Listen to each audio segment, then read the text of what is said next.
In the remote mountains of northern Spain, beyond the reach of modernity, lies an ancient village, untouched by time, but plagued by something far darker. The wind always carries with it a chill, as if whispering secrets from the past.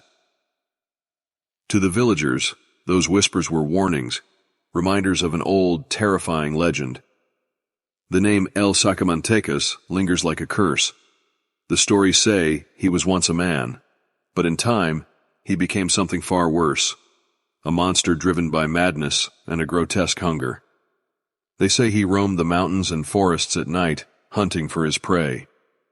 He was no mere murderer. El Sacamantecas didn't just kill, he drained his victims of their very essence, taking what he believed to be the most valuable substance in a human body: their fat. To the villagers, he was the embodiment of all their fears. Parents whispered his name to scare children into obedience, but deep down, everyone feared the legend wasn't just a story. Was it possible that something so unspeakable had once walked among them? Or worse, was he still out there lurking? Francisco Ortega was once a simple butcher in the village, a man of few words, always focused on his work. In the early days, no one suspected the horrors to come. Life in the village was hard. Poverty, illness, and hunger gnawed at the people like rats in the night. Francisco's butcher shop was a rare source of sustenance, but behind his stoic demeanor, something sinister festered. Francisco had become obsessed with an ancient folktale, one that spoke of the mystical properties of human fat.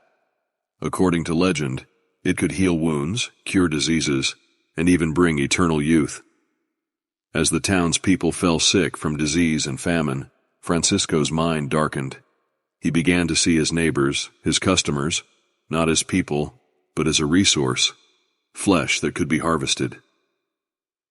At first he sought out wisdom from old healers and folk witches. They gave him cryptic advice, but it wasn't enough. Desperate for results, he began experimenting. At first he used animals, dogs, cats, pigs, but their fat didn't have the power he sought. His obsession deepened, and soon his experiments took a darker turn. Francisco's gaze shifted to those he saw as vulnerable: the poor, the sick, the orphaned children who wandered the village streets. It was a night darker than any the village had seen in years. The moon was obscured by heavy clouds, and the streets were eerily empty. Francisco Ortega moved like a shadow through the narrow cobblestone paths, his footsteps silent. That night, his eyes were fixed on a small boy, an orphan who had been begging for food near the town square. The boy was barely 10, thin from hunger, and so easily forgotten by the world around him. With a promise of food, Francisco lured the boy to his shop.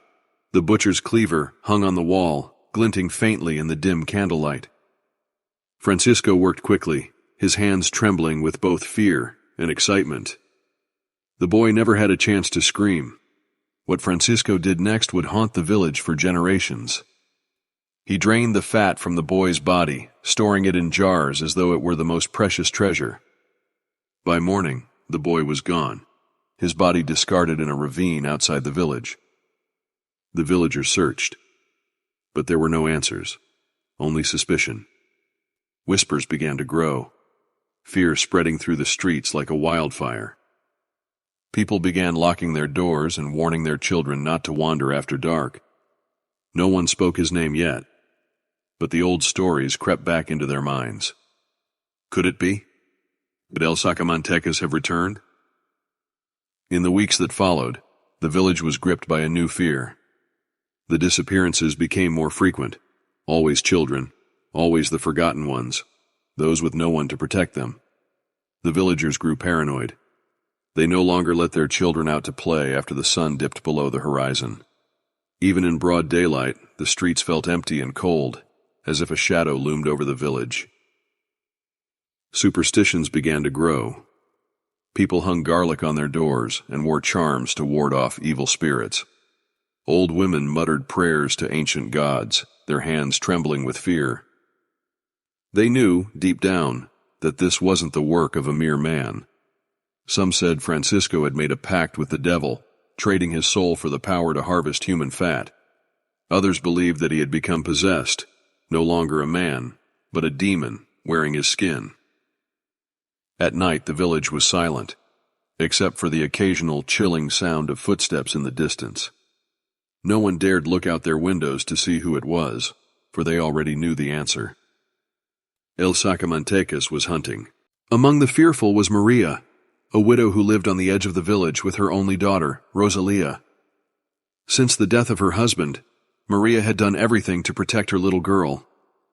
But in a village plagued by poverty, where desperation clung to every corner, even love wasn't enough to shield them from the lurking dangers.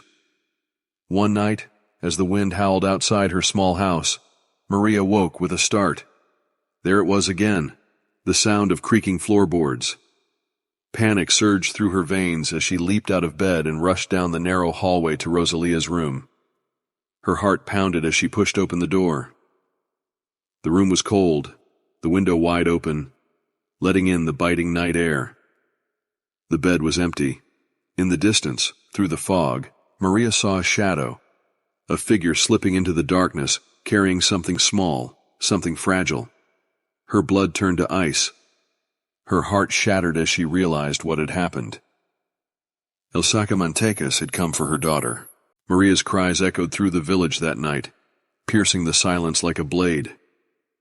The villagers gathered, holding lanterns, their faces pale with fear. But this time, they couldn't stay hidden. They couldn't pretend it was just a legend. Rosalia was gone, and with her, the last shred of hope the village had clung to. Led by Maria's brother, a group of men armed themselves with torches, axes, and anything they could find.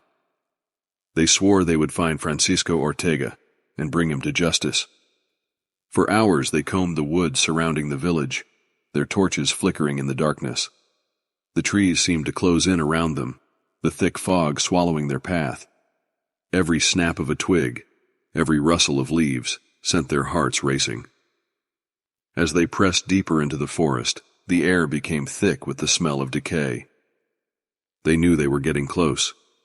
Something unnatural lay ahead, and then through the tangled branches they saw it, a crumbling, dilapidated cabin hidden from the world. The door to the cabin creaked open under the weight of their fear. The stench of rot and death hit them like a wave. Inside, the walls were lined with shelves filled with jars of a sickly, yellowish substance. Human fat. Some jars still had names scratched into them, names of the children who had vanished. At the center of the room was a table, stained with blood, crude tools scattered across it. And there, lying motionless, was Rosalia. Her small body had been drained of life, her skin pale and waxen. A collective gasp echoed through the cabin as Maria fell to her knees, her sobs filling the space. But Francisco was gone. The monster had fled into the night, leaving nothing but his horrors behind. Francisco Ortega was never seen again. Some say he vanished into the mountains, continuing his gruesome work in the shadows.